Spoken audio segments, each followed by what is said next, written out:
3030, Edgardo Melgar en vivo comienza ya.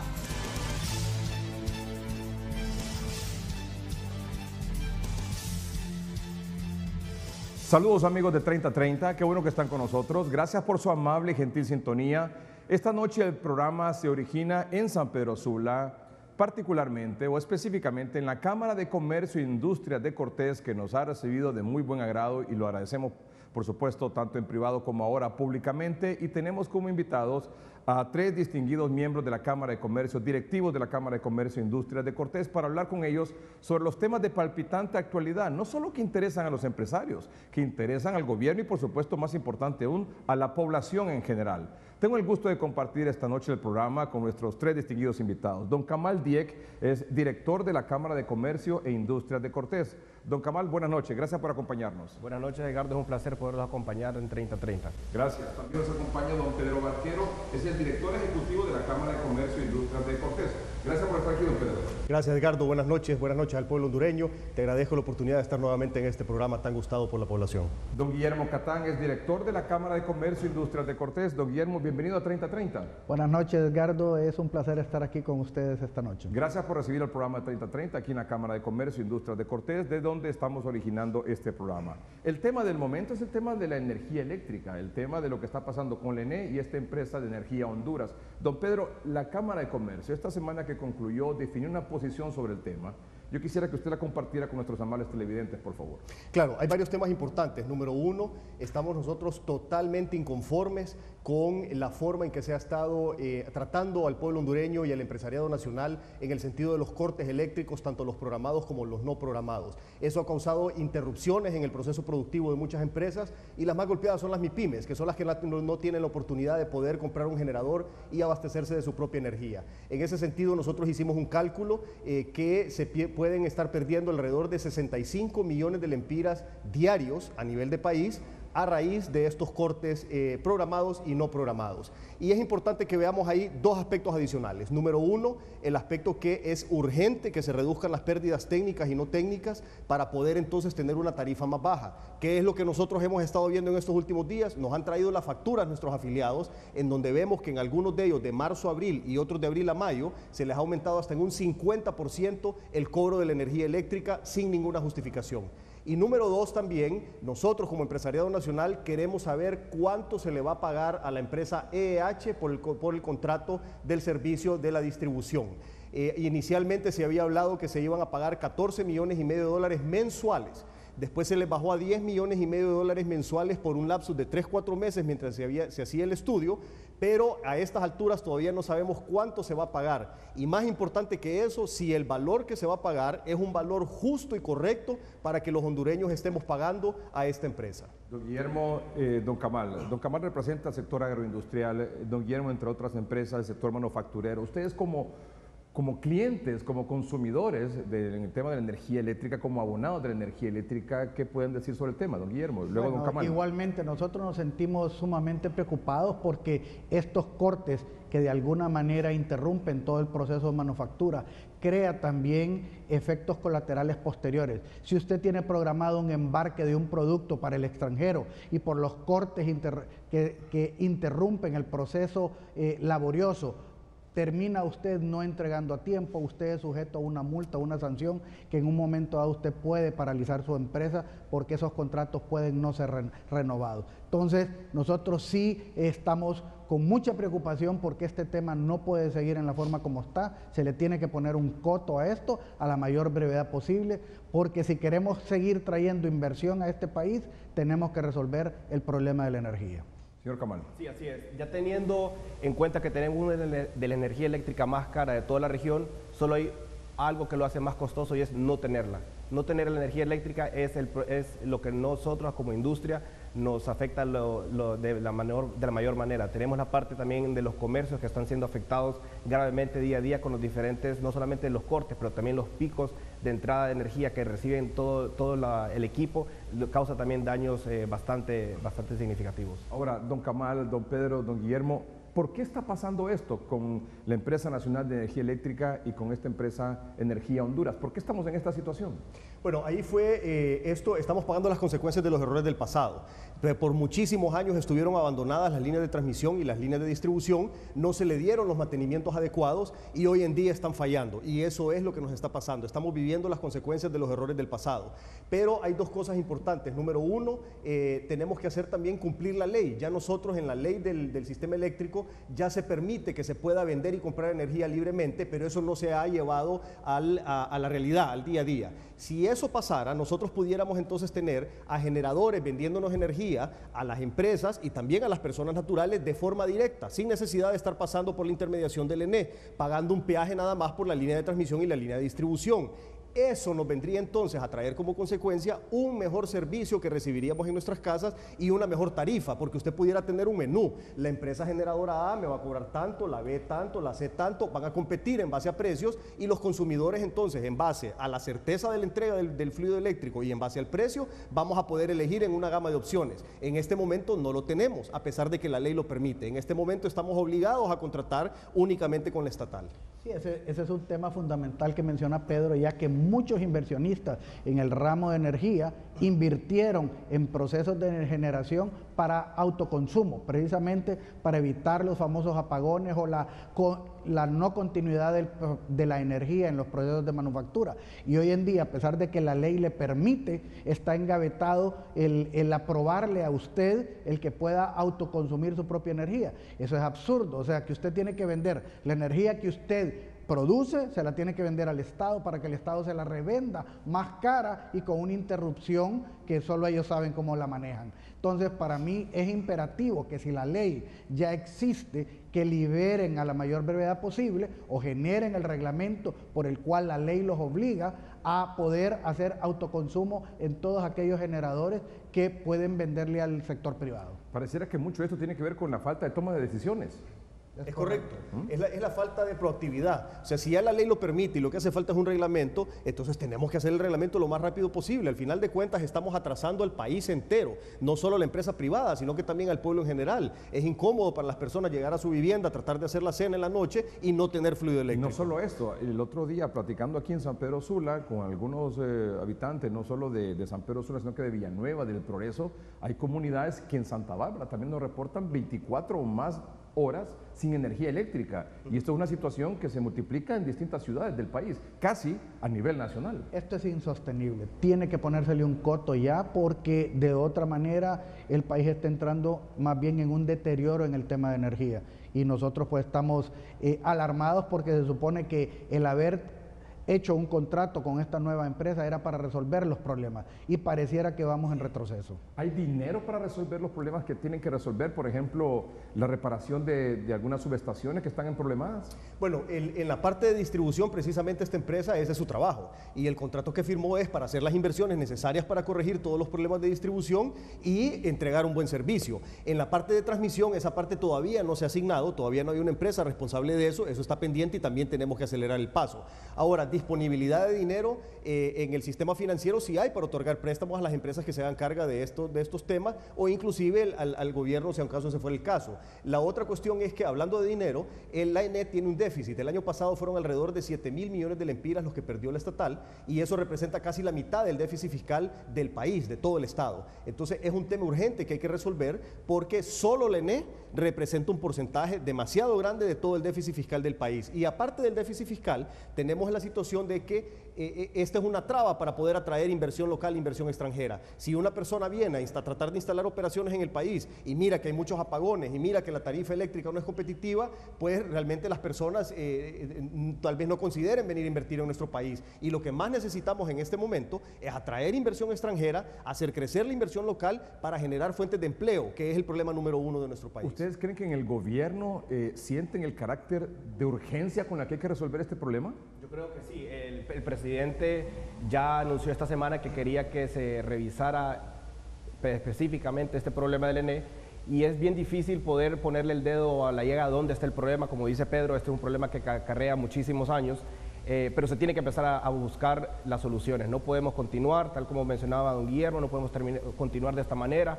El país está sufriendo, nuestra población está sufriendo, la empresa está sufriendo, no tenemos el nivel de competitividad necesario y la energía es una parte básica de esto. Pero cuando usted me dice, cuando yo le pregunto sobre el sistema de urgencia, si en el gobierno ven esto realmente con el carácter de urgencia que efectivamente lo tiene, puede ser que a nivel de presidente sí, pero el resto de la gente, Pedro, don Guillermo. Sí, un ejemplo claro es el reglamento. O sea, no es posible que este reglamento esté vetado desde hace muchos meses en el país y cuando esto vendría a ayudar a resolver parte del problema. El reglamento de la ley que le permite Es correcto. a muchas empresas generar Comprar su propia energía. o vender directamente entre privados. Eso, a pesar de que la ley lo contempla, el reglamento todavía no está listo y en teoría pues no se ve la buena voluntad de quererlo ejecutar de corto plazo. Es una cuestión de falta de decisiones y que no hay excusa. Es falta de capacidad de ejecución, porque definitivamente nosotros vemos una falencia fuerte, no solo en el ENE, sino que lamentablemente en EEH, y EEH es empresa privada, o sea, en los dos lugares estamos viendo que falta acción, que falta ejecución y que falta resolver los problemas. Y no solo es la falta de ejecución y la falta de toma de decisión, sino que también no estamos tomando en consideración las decisiones que se toman en su momento a la hora de amarrar estos contratos. Por eso todas estas concesionarias, los contratos deben de ser revisados correctamente, no solo los de la energía, todos los problemas que hemos tenido en los últimos años de contratos de APPs se deben de revisar en su momento porque los que terminan pagando los platos rotos es la población hondureña. ¿Es una posición de la Cámara de Comercio que el Congreso Nacional revise ese contrato con la empresa Energía Honduras? Definitivamente que sí, y no solo revisar ahorita este contrato, porque este contrato lamentablemente ya está firmado, ya tenés poco movimiento, hay unas sanciones que establece ahí, hay un proceso, un mecanismo de revisión, pero el punto es que el mejor trabajo se tiene que hacer antes de firmar los contratos, de asegurarnos de firmar los contratos en las condiciones y con las cláusulas de castigo o de rescisión de contrato necesarias para poder proteger los intereses del pueblo hondureño, y eso no lo vemos nosotros en muchos de los contratos que han sido firmados. Y fíjense que la ENE, bueno, usted lo sabe mejor que yo, don Guillermo, don Pedro, don Camal, es la empresa más importante del país. Claro. Así es, y ha sido una de las más grandes a nivel centroamericano. Sí. Y hubo momentos inclusive en que el ENE fue rentable, ganaba utilidades. En estos últimos 8 años fue que cayó en esta situación financiera de pérdidas y de pérdidas fuertes. Para cerrar el tema de la Empresa Nacional de Energía Eléctrica, Empresa Energía Honduras, apagones programados y no programados, ¿cuál es el mensaje final, don Guillermo, don Pedro, don Camal?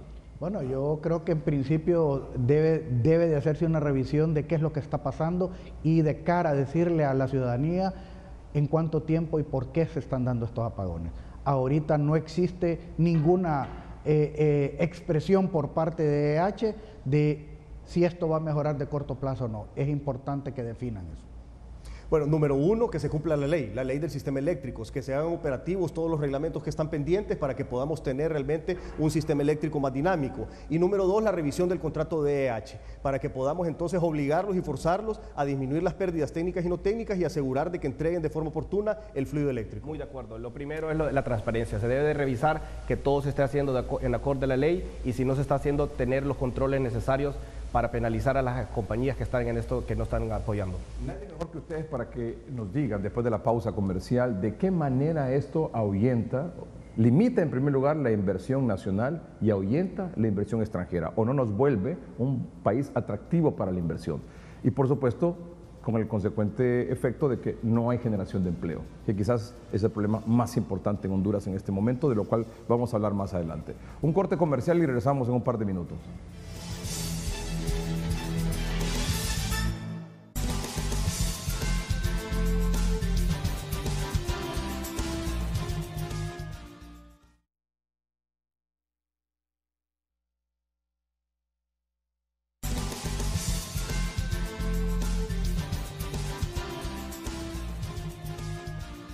Continuamos en 3030 y el programa de esta noche se origina desde la Cámara de Comercio e Industrias de Cortés. Nos acompañan 3 de sus directivos, don Camal Dieck, don Pedro Barquero y don Guillermo Catán. De nuevo, muchas gracias por estar con nosotros esta noche.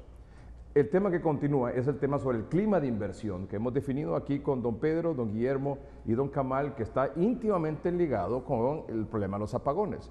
Don Guillermo, don Pedro y don Camal, ¿qué experiencia, qué información pueden compartir con nosotros con respecto a cómo está afectando o no, en qué porcentaje, en qué medida estos apagones, estos racionamientos, estos cortes de energía al clima de inversión en el país y por supuesto luego otros factores? Bueno, en primera instancia, si usted parte del hecho de que la energía en Honduras no es competitiva y además el fluido eléctrico se interrumpe en muchas ocasiones, esto hace que los procesos productivos no sean eficientes en el país.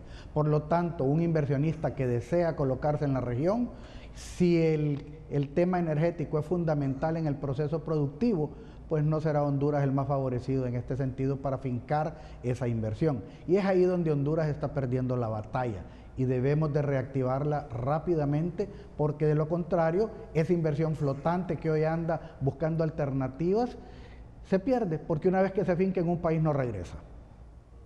Sí, son 65 millones de lempiras diarios los que estamos perdiendo y la posibilidad también de tener nuevas inversiones. ¿Qué es lo que pasa? Con las interrupciones y con el costo de la energía, definitivamente Honduras no es el país más competitivo en este aspecto. Hay otros aspectos que somos competitivos, pero en este aspecto no. Hay industrias que son intensivas en el uso de energía eléctrica y para ellos es un factor indispensable que tengamos un buen servicio eléctrico y una tarifa competitiva que en este momento no lo tenemos. Ahora, Ricardo, el potencial que tiene Honduras para convertirse en el referente de la región en temas industriales, en temas comerciales, es enorme, pero se necesita que se inyecte la necesaria énfasis y ímpetu en la energía del país para poder corregir todo esto.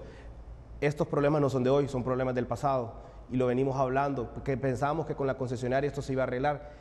No se ha arreglado, tenemos años de estar batallando con esto y nosotros creemos que ya es tiempo que el gobierno ponga las manos sobre el asunto y busquemos las soluciones para todos. ¿Es Honduras hoy un país atractivo para la inversión, don Guillermo? Mire, yo quiero contestarle con una anécdota. En el 2000 yo participé en un foro mundial sobre parques industriales.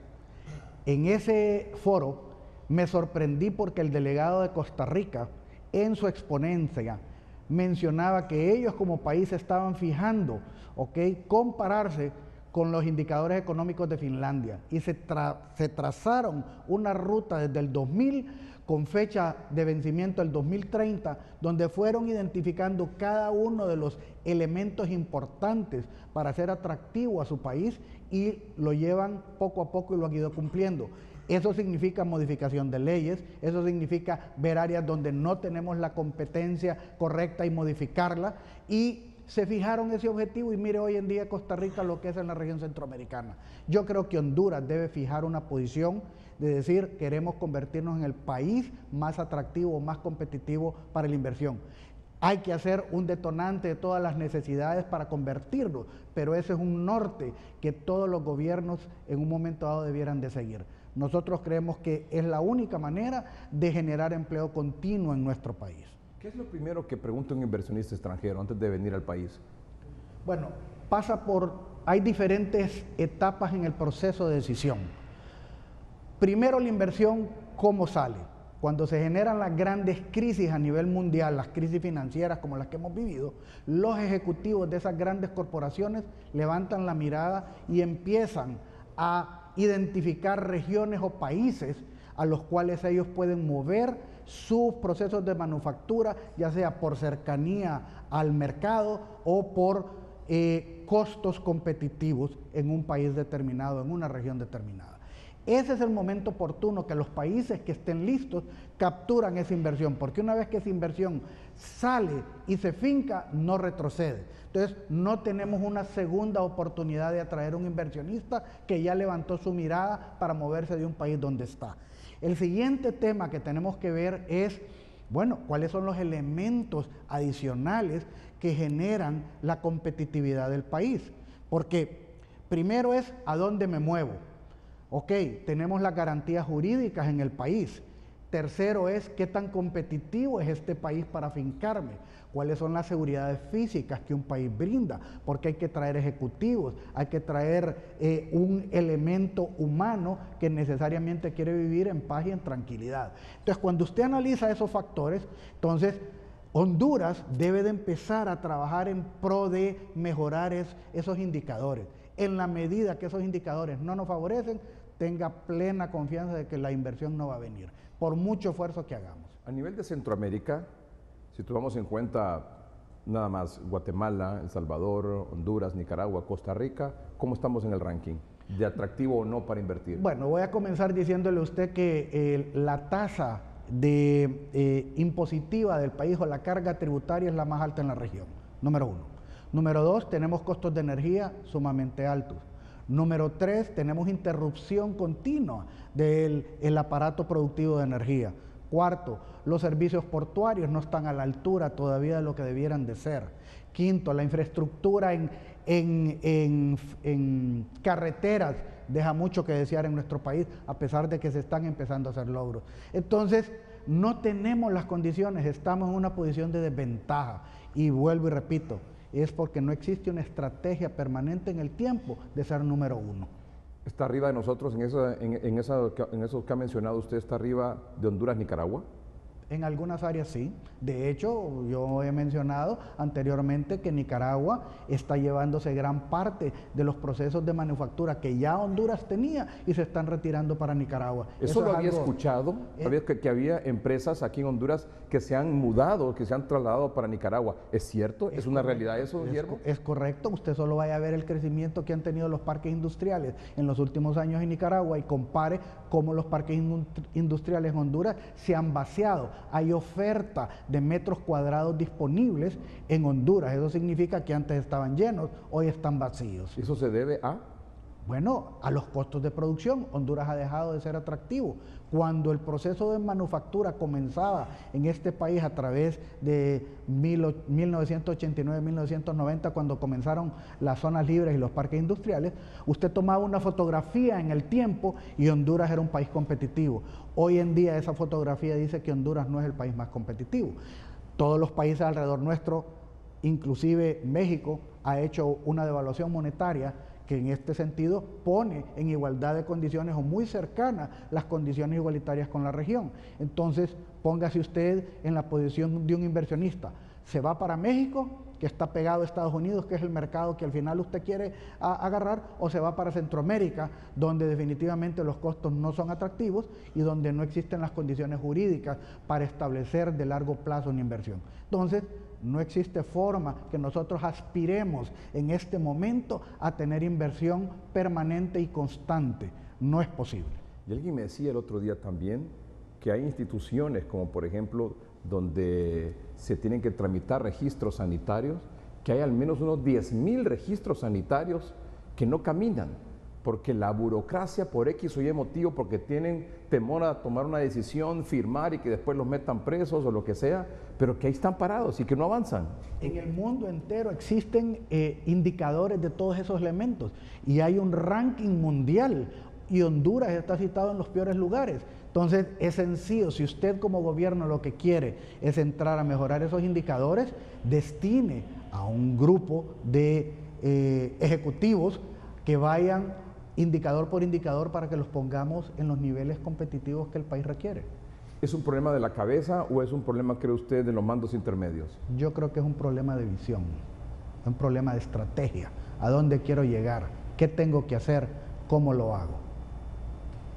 Bueno, mira, ahí hay dos cosas importantes. Número uno, ¿qué es lo que tenemos que hacer para salir de la situación en la que estamos? Y número dos, ¿cuáles son las oportunidades que tenemos como país?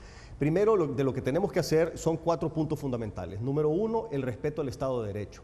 El respeto al Estado de Derecho es la clave del éxito de los países que han salido adelante. En todo el mundo usted mira los países desarrollados y no tiene nada que ver ni el color de la piel de la gente. Hay países de blancos desarrollados, hay países de piel amarilla desarrollados, hay países de piel negra desarrollados y hay países atrasados de piel blanca, atrasados de piel amarilla y atrasados de piel negra. La ubicación geográfica tampoco tiene nada que ver. Hay países en el norte, hay países en el sur, en el este, en oeste, en todas las direcciones que están desarrollados o subdesarrollados. La cantidad de recursos naturales tampoco tiene nada que ver. Hay países muy ricos con recursos naturales ricos, hay países muy ricos que no tienen recursos naturales y hay otros que tienen una cantidad enorme de recursos naturales y son pobres. Entonces, la clave de todas las economías que se han logrado desarrollar es el respeto al Estado de Derecho y eso pasa por un combate a la corrupción y a la impunidad, pero serio, para que pueda entonces respetarse la ley y en función de esas reglas claras poder desarrollar. El segundo punto es una simplificación administrativa y todos los temas de facilitación de comercio. Si usted tiene una tramitología fácil, rápida y barata, va a ser más fácil que la gente venga e invierta en su país. El tercer punto es una política tributaria competitiva. Nosotros necesitamos competir desde el punto de vista tributario, no solo en costo de mano de obra, no solo en tarifa eléctrica, no solo en ubicación geográfica, sino que también en temas tributarios. En el mundo hay más de 180 países que hoy por hoy están haciendo la lucha para que la inversión extranjera llegue y se instale en sus geografías para poder generar empleo para sus poblaciones. Honduras es uno más de estos países y tenemos que ser competitivos desde el punto de vista tributario. Y cuarto, el tema de la seguridad, que ahí hemos hecho grandes avances. Hemos pasado de 84 asesinatos por cada 100.000 habitantes a 59 según el último dato del Observatorio de la Violencia. Esos 4 puntos son las cosas que tenemos que mejorar. En los 4 puntos estamos empezando a dar pasos como país. El sector privado está comprometido con todos estos puntos y está contribuyendo. ¿Cuáles son las oportunidades que tenemos como país? Hay una circunstancia ahorita con Estados Unidos, que es nuestro socio comercial más importante en el mundo, y es que ellos quieren hacer una revisión, es más, están haciendo una revisión del Tratado de Libre Comercio de Norteamérica, el que tienen con Canadá y con México. ¿Por qué? Porque es deficitario, o sea, Estados Unidos pierde en ese tratado comercial. En cambio, con el Tratado de Libre Comercio que tienen con Centroamérica, ellos ganan. Entonces, tenemos una oportunidad que al hacer la revisión con México y Canadá, se endurezca un poco las condiciones para México y Canadá y eso haga entonces que vengan a Centroamérica, y ahí es donde tenemos que aprovechar los hondureños para estar listos para traer esas inversiones para que desde aquí puedan atender la demanda en Estados Unidos. Esa es una enorme oportunidad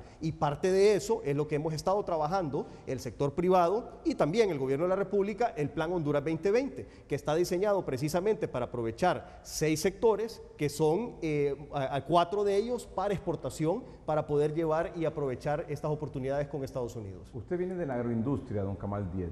¿Cómo está la situación ahí? Pues en la agroindustria encontramos muchísimos fallos todavía en el campo. Sabemos que podemos crear mejores y más cultivos. El inversionista nacional necesita sentirse que su inversión en el país vaya a tener una retribución positiva.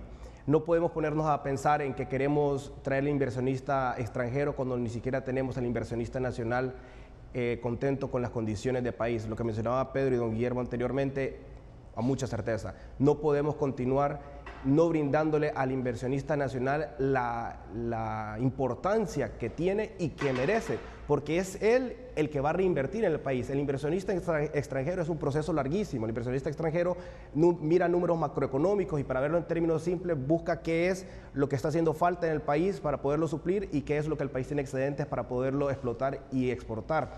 Pero son procesos que no son de la noche a la mañana, son procesos que tardan su debido tiempo y que no permiten al país salir adelante al nivel y a la rapidez que nosotros desearíamos que salir adelante. Y para esto se necesita la combinación de apoyo de gobierno, de empresa privada y de la sociedad. Solamente trabajando los 3 juntos es que vamos a poder salir adelante, pero es dándole la oportunidad al empresario nacional y las condiciones adecuadas, competitivas, para que podamos salir adelante primeramente como país, luego en la región y luego para el resto del mundo. ¿Cuál es, según la Cámara de Comercio e Industrias de Cortés, el principal problema en Honduras hoy?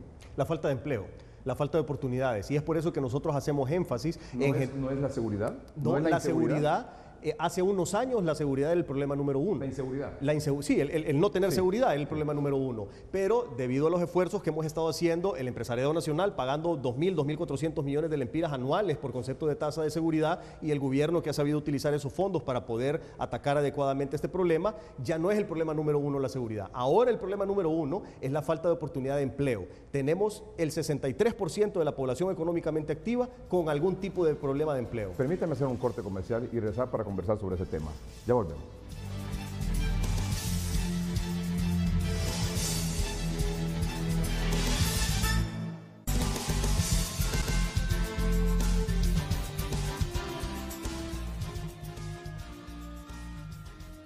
Don Kamal Diek, don Pedro Barquero, don Guillermo Catán, directivos de la Cámara de Comercio e Industrias de Cortés, esta noche aquí en 3030. Muchas gracias de nuevo por estar con nosotros y más bien por recibirnos aquí en la Cámara de Comercio.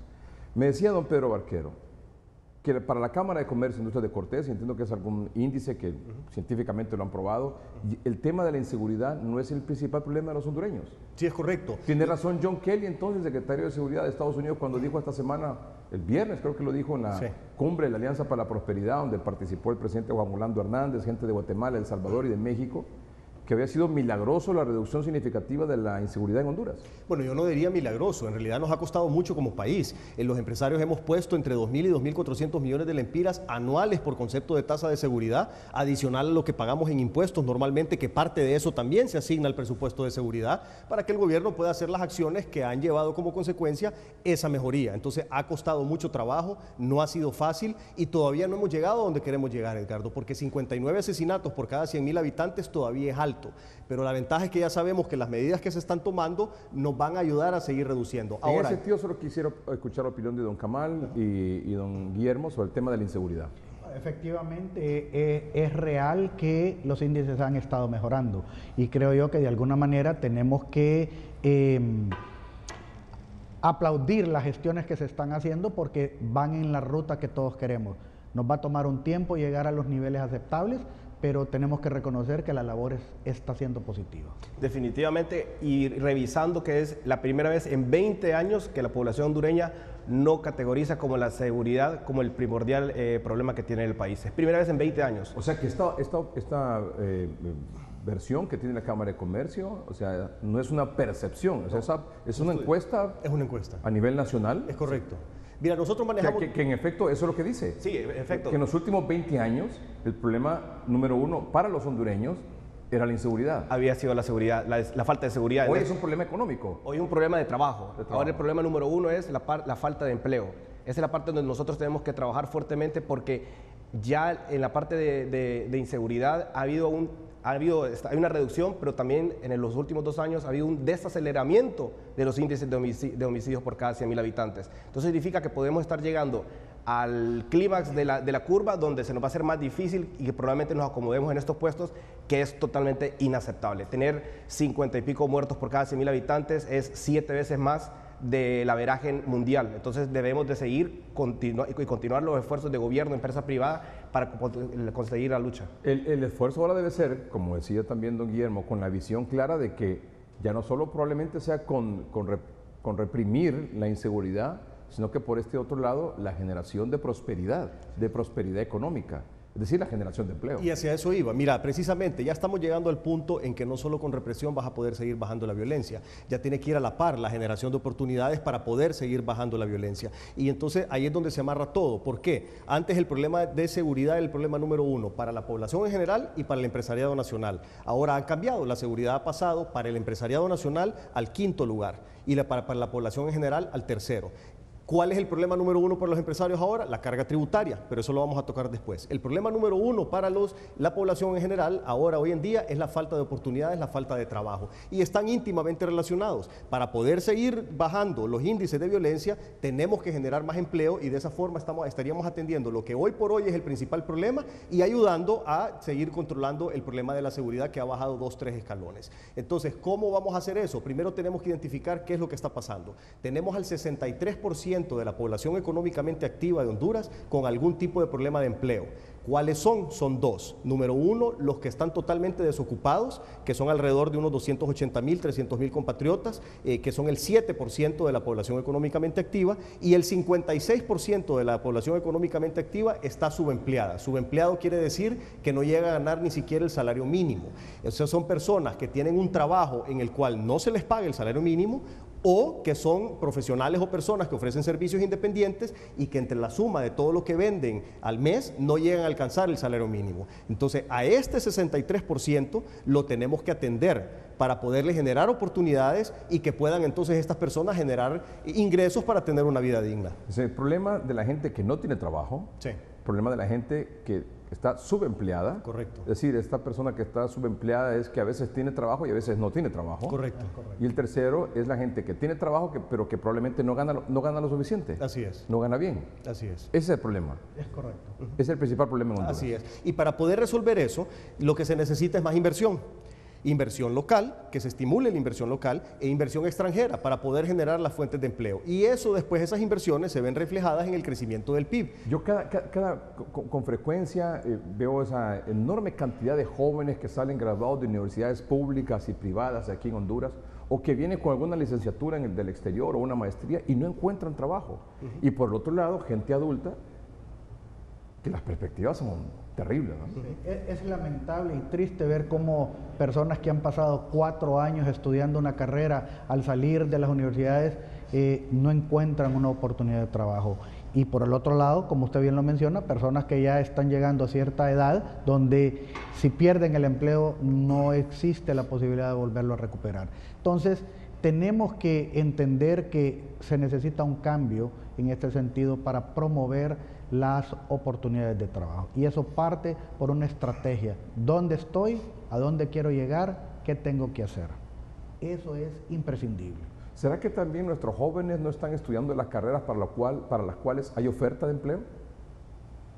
No, es un tema de oportunidades. Realmente necesitamos aumentar las inversiones. Mira, por eso ¿Qué es lo que la empresa privada, qué clase de profesionales son los que la empresa, y usted lo puede decir mejor que cualquiera, qué clase de profesionales son los que está necesitando la empresa privada? ¿Para qué tipo de trabajo hay oportunidad de empleo en este momento? Bueno, porque usted se fija, la mayor cantidad de los estudiantes salen egresados de profesores, de médicos, de abogados o licenciados en administración de empresas. ¿Será que requerimos más carreras técnicas, más profesionales graduados de carreras técnicas? Sí, definitivamente las universidades tienen que adaptarse al cambio. O sea, cada país tiene ventajas competitivas con respecto a otro. Y hay industrias que pueden florecer en un país más rápido que en otros. En ese tipo de industrias donde tenemos una ventaja comparativa, las universidades deben de enfocar las carreras necesarias para que el alumnado entre a educarse en esas áreas que eventualmente el país los va a necesitar. Pero eso es parte de un plan, eso no es espontáneo. Es toda una estrategia de poder desarrollar todas aquellas áreas o segmentos que tienen un potencial con respecto a la región donde vivimos. Sí, ahí lo que necesitamos son habilidades específicas y te voy a poner varios ejemplos. Ya tenemos identificados cuáles son los sectores que van a ser la punta de lanza del despegue económico para los siguientes 5 años del país. En primer lugar está la maquila textil, que para eso se requieren cierto tipo de habilidades. Ahí ocupas personas que sepan costurar, ocupas ingenieros industriales para que sean los gerentes de planta, etcétera. También está lo que es la manufactura intermedia de vehículos, que es muy similar el tipo de personas y habilidades que se requieren. Tienes el tema también de los call centers, ahí es importante hablar un muy buen inglés, con buen acento y buen vocabulario para poder trabajar en estos lugares. Y tienes el tema del turismo. En el tema de turismo, ahorita se está trabajando en una ley para poder estimular la inversión en turismo y generar los 250,000 empleos que necesitamos generar en base al compromiso del Plan 2020 en los próximos 5 años. Ahí van a haber muchas oportunidades. La ventaja del turismo es que es muy democrático en cuanto a la distribución de la riqueza, porque tú puedes poner una inversión enorme de $50 millones de un hotel 5 estrellas, o puedes poner en el patio de tu casa un cuarto y se lo alquilas a los mochileros. Puedes poner un restaurante enorme de una franquicia, o puedes poner una champita para vender pupusas o baleadas. Entonces todo el mundo puede invertir para poder aprovechar el flujo de turistas, y es por eso la importancia de desarrollar y hacer énfasis. Hay otro punto, todo el mundo puede invertir y hay distintas áreas de inversión, pero ¿está costando más o está costando menos abrir una empresa, instalar una empresa en Honduras? Mira, ya estamos trabajando en eso. ¿Cómo estamos con respecto a la tramitología? Y a eso voy. La Cámara de Comercio e Industrias de Cortés, en alianza con el IP, trabajamos ahorita un proyecto que se llama miempresaenlinea.org. Este es un sitio web en donde ahora tú, para abrir una empresa, ya no necesitas ir donde un abogado y notario a que te haga una escritura. Ahora tú, sin pagar honorarios profesionales, te metes por internet a miempresaenlinea.org, llenas ahí los requisitos que te piden y ya tienes tu empresa constituida, solo tienes que ir a firmar el registro, sin costo alguno. Los siguientes pasos que vamos a dar en los siguientes meses es que en ese mismo sitio puedas sacar tu RTN del azar y tu permiso de operación de las alcaldías. Entonces, habiendo identificado el problema de la falta de eficiencia en la tramitología, estamos ya con este proyecto que ya va avanzado en lo que es el registro de las empresas, y los siguientes pasos los vamos a dar en los próximos 4 o 6 meses. En la cumbre de la prosperidad, países del Triángulo Norte, Honduras, Guatemala, El Salvador, Estados Unidos y también México, que se realizó esta semana en Miami, Florida, Estados Unidos, se estaba buscando las opciones como para qué hacer para tener entonces, a raíz de que se ha disminuido el tema de la inseguridad, qué hacer para generar una verdadera prosperidad económica. ¿Qué hacer? Bueno, ahí precisamente hubo una delegación de parte del gobierno de la República y una delegación de parte del sector privado. En realidad era una sola delegación de hondureños. Y cabe mencionar, yo he hablado con las personas que estuvieron allá y la participación de Honduras, y no porque lo hayan dicho hondureños, sino también me lo dijeron gente que no son hondureños, la participación de Honduras fue superior a la de los otros países, tanto del sector gobierno como del sector privado. Y algo muy importante que ven con muy buenos ojos estos otros países es que estamos tratando de trabajar en conjunto, el gobierno de la República y el sector privado, para poder desarrollar el país, y el Plan Honduras 2020 es precisamente eso. Los otros países ya quieren copiar esa experiencia y quieren tener su propio Plan 2020, obviamente adecuado a la realidad de ellos. Pero lo importante es la forma en que estamos nosotros mercadeando nuestro país. Lo han visto con buenos ojos en esta Alianza de la Prosperidad del Triángulo Norte, y los norteamericanos nos van a apoyar. Ya dijeron que los fondos que estaban asignados no los van a retroceder, sí los van a dar, ya están autorizados, no están desembolsados, están en proceso. Y el otro tema es que se va a revisar también lo del TPS, que esa es una muy buena noticia. La semana pasada había trascendido que había una alta probabilidad de que se eliminara, de que se cortara ya el TPS, pero ahorita a raíz de esta reunión tenemos muy altas probabilidades que no sea así, sino que se vuelva a renovar. Que se extienda por lo menos año y medio para unos 57.000, 60.000 hondureños que trabajan en Estados Unidos gracias al TPS. Es correcto, porque en este momento nosotros no podemos recibir esas personas de regreso. Se confirmó porque había la versión que unos 700, un poco más de 700 millones de dólares se iba a recortar de los fondos de la Alianza para la Prosperidad. Sí van a venir. Ahorita confirmaron en la reunión que no van a hacer el recorte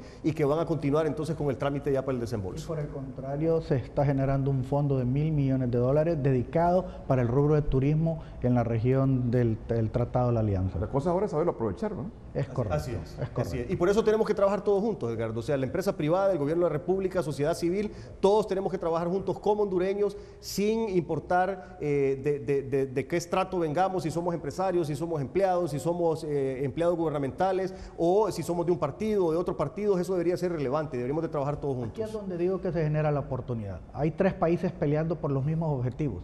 Entonces, el país que ofrezca o que esté listo en tiempo y forma es el que va a lograr realmente la mayor inversión en el sentido del turismo, en este caso, que están promoviendo un monto muy grande para desarrollarlo. En ese sentido, pues, tenemos que correr, tenemos que ganarle la batalla. Eso es como en el sector privado, tenemos competencia y cada día estamos pensando en cómo competir o quitarle mercado a nuestro vecino. Pues el país tiene que hacer lo mismo.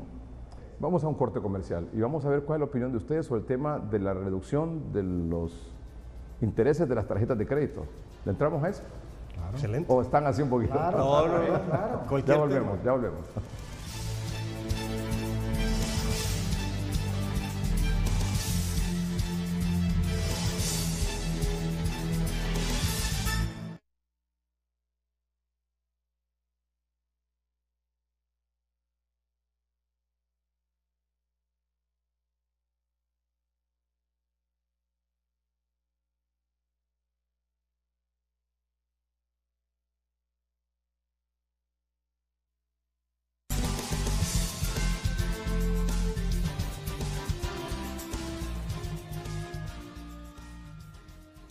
El programa 3030 de este domingo se origina en la Cámara de Comercio e Industrias de Cortés, con sus directivos, don Kamal Dieck, don Pedro Barquero y don Guillermo Catandreo. Muchas gracias por estar con nosotros.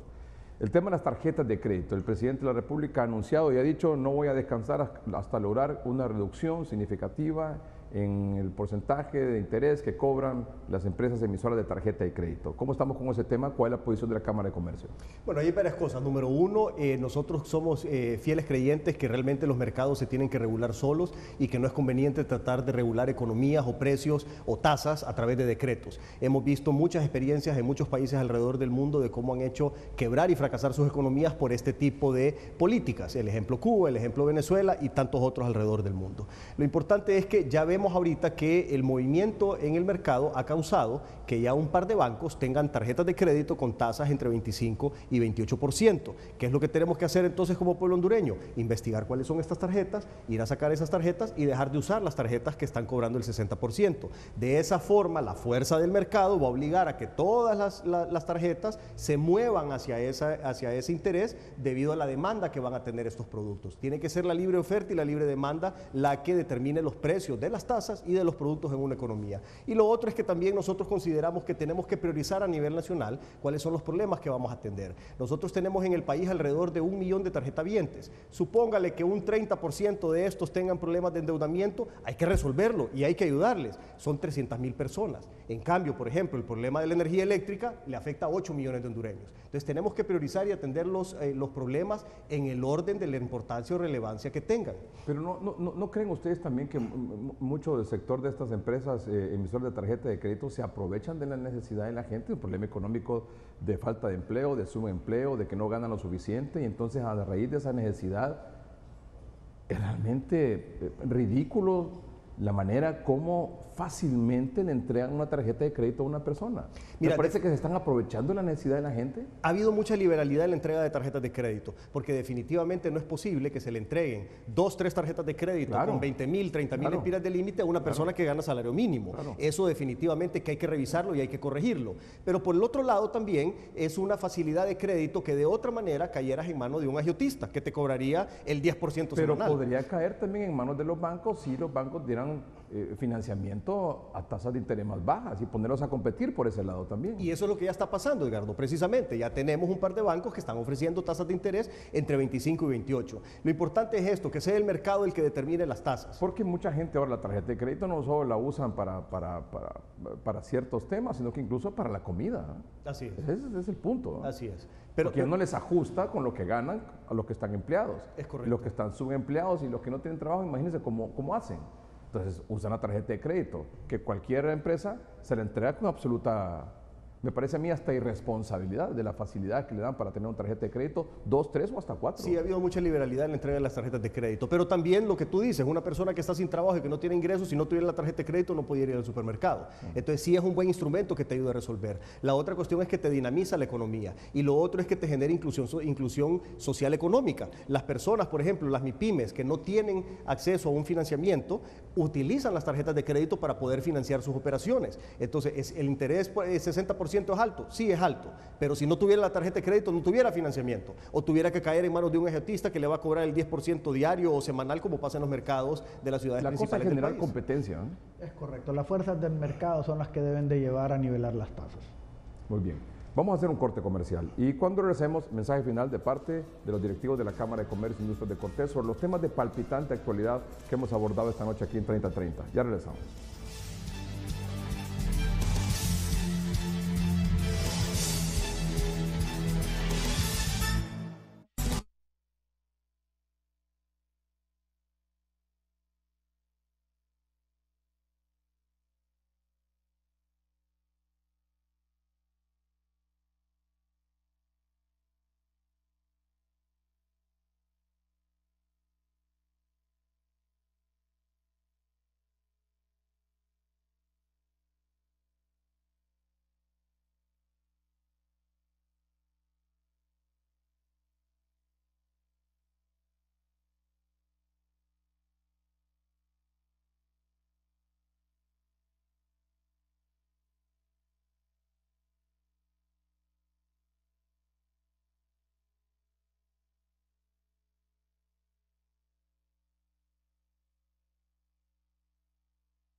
Llegamos al final del programa, gracias por su atención, pero para concluir un breve mensaje de los directivos de la Cámara de Comercio e Industrias de Cortés. Comenzamos con don Guillermo Catán. Bueno, en primer lugar, yo lo que quisiera es darle las gracias a la ciudadanía por escucharnos todo este tiempo, pero lo más importante es que el país debe de caminar por un rumbo que nos lleve a generar cambios. Hay cosas positivas que se han estado haciendo, pero necesitamos en este momento meter el acelerador. Hay oportunidades y creemos que Honduras geográficamente en la región está muy bien posicionado y por lo tanto vamos a sacar mejor provecho. Don Kamal Dieck. Edgardo, yo quiero agradecerle a usted y a todo su equipo de 3030, a la ciudadanía hondureña por habernos sintonizado esta noche.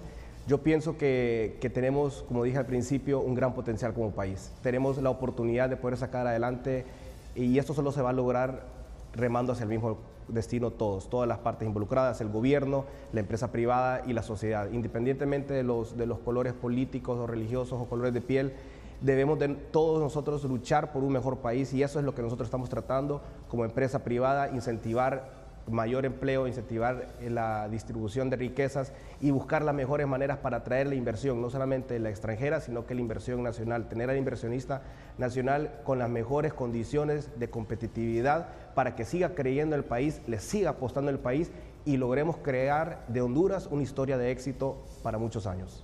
Don Pedro.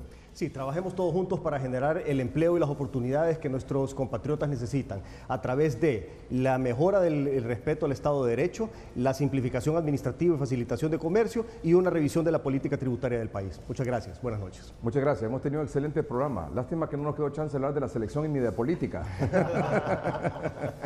Pero en un futuro programa lo vamos a hacer. ¿Le parece? Adiós. Gracias por su atención. Buenas noches y que estén bien.